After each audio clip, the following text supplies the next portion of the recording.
Hey, Donnie, do you want to hear a scary story? Or like a spooky story?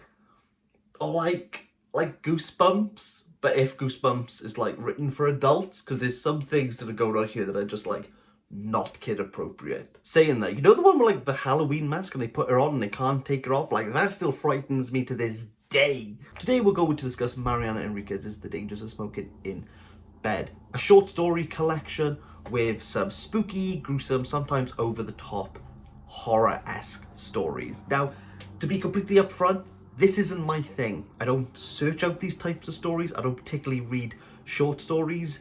This is not something, had it not been on the International Booker, something I would ever have picked up. This is something I could quite happily have left on the shelves of the bookstore and let someone else enjoy. But we're going to have a crack at it anyway.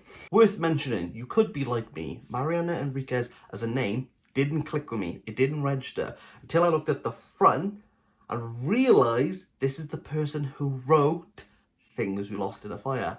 Highly acclaimed, highly respected collection of short stories. What is of interest though is that this collection actually predates when Things We Lost in a Fire was published by 7 years, albeit this one being published later on in her career in English. Things We Lost in the Fire has 7 years worth more experience of writing than this one. I've not read Things We Lost in the Fire, but if you have, consider that. Let's address why I typically don't like these stories. As soon as you move into like these horror-esque tropes, be that slasher, be that like a Cronenberg's like body horror, be that anything like, oh, it's a Ouija board, I think you kind of move into kitsch. You move into B-movie territory very quickly. Therefore, rather than the slap I'm expecting from the author, I just get a little tap going, oh, I'm scary. And I go, oh, I suppose you were for a bit. I'm going to cast my critical eye and talk about some of the themes, some of the ideas that I think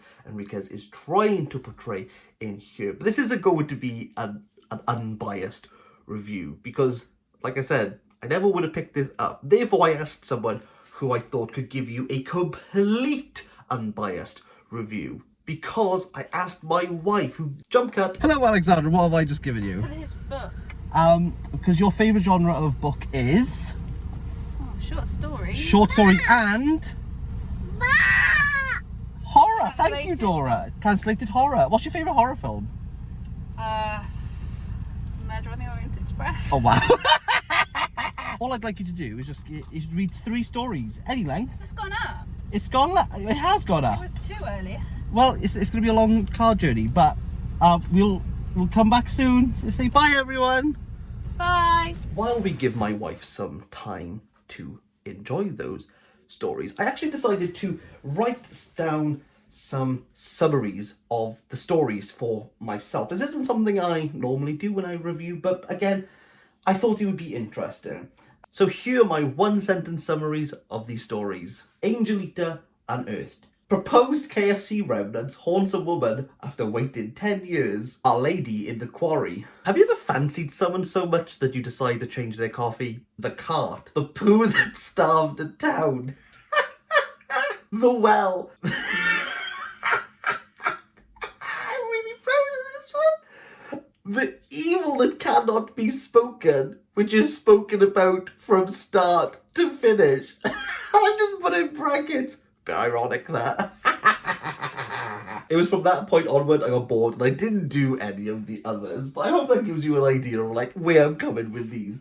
But let's talk about what Enriquez is doing in these stories that I can respect and might be of interest to you. These are spooky, gruesome stories, and they really are interested about the urban versus the country, and there's definitely a pull and push between these two motions, such as how do you take these vast, wonderful, sublime landscapes of Argentina and where the action is taking place, decide to move it into the urban, into a block, into a flat. How do you condense an entire town being subjected to something horrific and compartmentalize it into a living room? That is how the tension is maneuvered and contained. How does the external affect the within? And likewise, how does the internal affect the outside? At times there is a little bit of a Pandora's box element to this, as within a container we are able to unleash all the horrors, see how they affect these townspeople, and at the end, do we have hope? Does hope actually crawl out? Being short stories, this isn't true for all of them, but there's definitely an aspect of communication. And how do we get ideas across to one another? And how do we identify people? How do we identify with people? How do we identify to people? This is the book that sits comfortably in the commonplace, but rather than the folk allowing to meander, to wander, to ruminate in their settled natures, the situations that happen here, natural or supernatural, are all here to scour the dregs of the cauldron and allow them to surface. While you focus on the globular scum, it's Enrique's job to spoon that off, to clarify the liquid and make you go, this is what I was talking about in this story. It's not really about the horror. It's about these people. It's about this town. It's about this commonplace attitude that we have. And this is how I want you to see these stories. I think that was a good time to speak with Alex, see how she found the stories. Hello, Alexandra. Are you ready? Are you ready to talk about the dangers of smoking in bed? Yeah. That's the attitude. Talk to me about the ones that you read. I chose the shortest ones for efficiency. Tactical. I thought they were okay. I didn't really see the point in them. Oh. I was informed it was horror. I did not feel horrified. I preferred the second one, which was the one with the Ouija board. And the other one I read was the titular story. The dangers of smoking in bed. I just thought that was completely pointless, if I'm honest. Oh, okay. Any themes that you think Enriquez is pulling upon? Dead. How would you rate this out of 10? I didn't hate it. Like a 5. A 5? That's good. That's a good score. I think I've been open and honest, and if this sounds like this is up your street, ignore what I'm about to say and go out and buy it. For me, this is a 3 out of 10. It's just some spooky stories.